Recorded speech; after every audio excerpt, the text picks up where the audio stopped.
High, welcome back to my another blog. আজকের দিনটা আমার কাছে খুবই স্পেশাল। কেন জানো? কারণ আজ ওর বার্থডে। যদিও আমরা এবছর ওর বার্থডে উপলক্ষে সেরকম কিছুই করতে পারিনি, কারণ আমার আর মাম্মামের দুজনেরই শরীরটা ভীষণ খারাপ। আশা করি গলা শুনে সবাই বুঝতেই পারছো। আর তাছাড়া আজ শনিবার, আমাদের নিরামিষ, তো সেই জন্য সেরকম কিছু করা হয়নি। শুধু গতকাল রাতে একটা কেক এনে রেখেছিলাম, ওটাই রাত 12টার সময় ওকে কাটিয়েছিলাম। এছাড়া আর কিছুই করতে পারিনি। আর তাছাড়া ওর আজকে ডিউটিও ছিল, ও কাজে গেছিলো। ও সন্ধ্যাবেলায় ফেরার পরে ও জিজ্ঞেস করছিল কোথায় যাব না যাব। তো আমি বললাম বেঙ্গল দেখার কথা, যেহেতু আমি কোনো দিন যাইনি।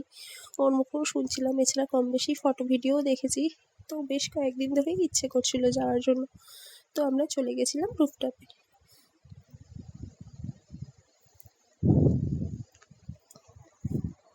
দেখো চারিপাশটা বেশ সুন্দর সাজানো, আমার তো গিয়ে বেশ পছন্দ হয়েছে।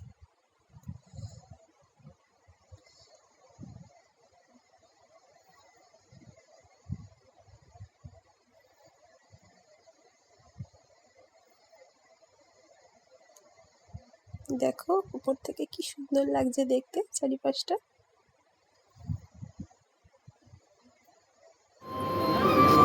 আসো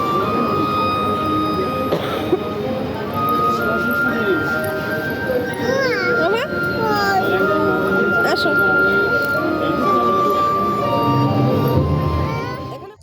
এই ছিল আমাদের মেনুতে নিয়েছিলাম মিক্সড ফ্রাইড রাইস আর চিকেন কষা। আর তাছাড়া ওরা টুকটাক জিনিস নিয়েছিল।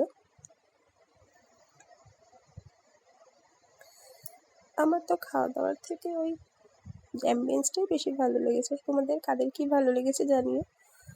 যাই হোক, মাঝখানে একটা প্রবলেম হয়ে গেছিলো, সেটা হচ্ছে বৃষ্টি চলে এসেছিলো একটু। এছাড়া আজকের দিনটা ভালোই কাটলো। তো চলো বাই, দেখা হচ্ছে অন্য কোনো ভিডিওতে।